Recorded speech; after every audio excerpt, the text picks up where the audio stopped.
Good evening. It's Saturday, April 4th, 2020. I'm Joe, and I'm here at First Presbyterian Church, and it's good to be with you all again this evening. Tomorrow, we start our observation of Holy Week. It's the high holy time of the Christian year. We begin with Palm Sunday and the story of the entrance into Jerusalem. During Holy Week, Jesus subjects himself to the very heights and the very depths of what it means to be human. Together, we as Christians in the church join with crowds assembling for Passover in Jerusalem. We retell the story as they did on that Passover of how God delivered the children of Israel from their oppressors. Tonight, I'm reading from a more sober and somber text, the words from chapter 12 of Exodus. The Lord said to Moses and Aaron in the land of Egypt, "This month shall mark for you the beginning of months. It shall be the first month of the year for you. Tell the whole congregation of Israel that on the 10th of this month they are to take a lamb for each family, a lamb for each household. You shall keep it until the 14th day of this month. Then the whole assembled congregation of Israel shall slaughter it at twilight. They shall take some of the blood and put it on the doorpost and the lintel of the houses in which they eat it. This is how you shall eat it: your loins girded, your sandals on your feet, and your staff in your hand, and you shall eat it hurriedly. It is the Passover of the Lord. The blood shall be a sign for you on the houses where you live. When I see the blood, I will pass over you, and no plague shall destroy you when I strike the land of Egypt. This day shall be a day of remembrance for you.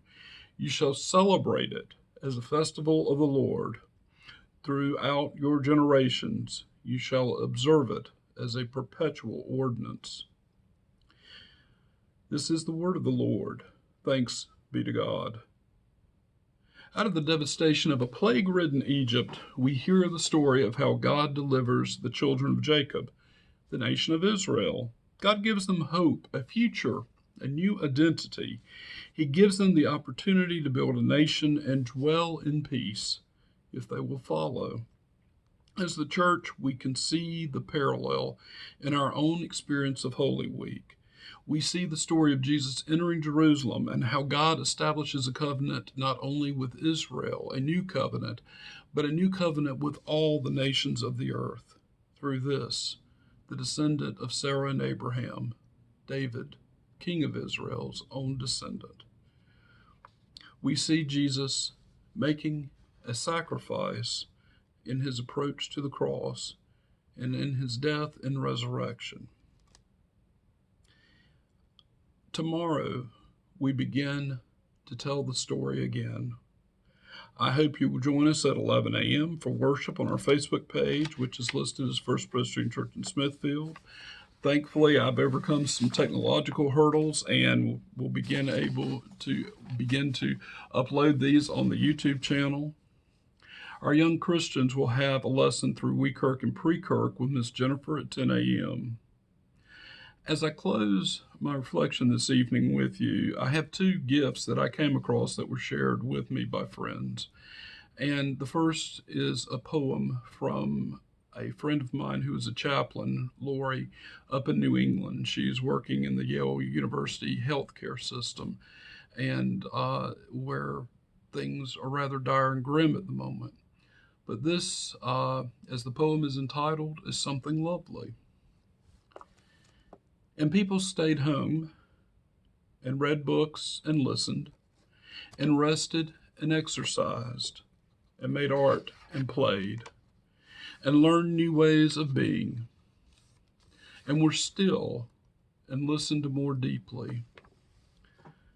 Someone meditated, someone prayed, someone danced, someone met their own shadow, and people started thinking differently, and people healed. And in the absence of people who lived in ignorant ways, dangerous, mindless, and heartless, the earth began to heal. And when the danger ended and the people found themselves, they grieved for the dead, and they made new choices, and they dreamed new visions and created new ways to live and to heal the earth fully, just as they had been healed. This is from Kathleen O'Meara. The second gift I want to share with you tonight is a prayer. There was a hospital chaplain, his name Father Michael Judge, and he shared these words: no matter how big the call, no matter how small, you have no idea of what God is calling you to do. But God needs you. He needs me, and he needs all of us.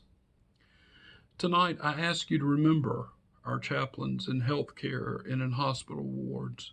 As a pastor, I know what it is to walk into a situation not knowing the words or what I need to do in a particular situation. I simply pray and hope my training, my experience, and the hand of God will steer me in the right direction. It's a humbling calling, but I think one that extends to us all in many ways, but especially for our hospital chaplains. They are serving as bridges between the sick and dying and grieving families and among exhausted healthcare workers and first responders. So I would like to share with you the words from Father Michael Judge's homily, his final one, from September 10th, 2011. I come into these walls of known what the day will hold, uncertain of where God will guide my path. I have no idea where I will go or what I will do when I walk these halls. I know I am called here for those in despair, for those in celebration, and for those in grief. I am called here to be here for you, and I am humbled. I am humbled by these moments when I enter a room. I am a presence, a healing touch, a comforting word, or a moment of grace. I am humbled by these moments when I celebrate life, mourn death, standing in awe of resurrection and wonder. How is this even possible? I am humbled by these moments as I enter these walls, for you have asked me to.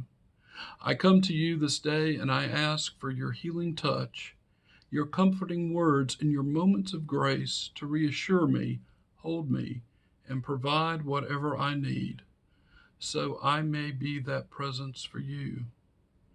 I am humbled and ask you now, hold me, guide me, and carry me as I enter this day with you, O God. Amen. May the light, the love, and peace of Christ surround us all.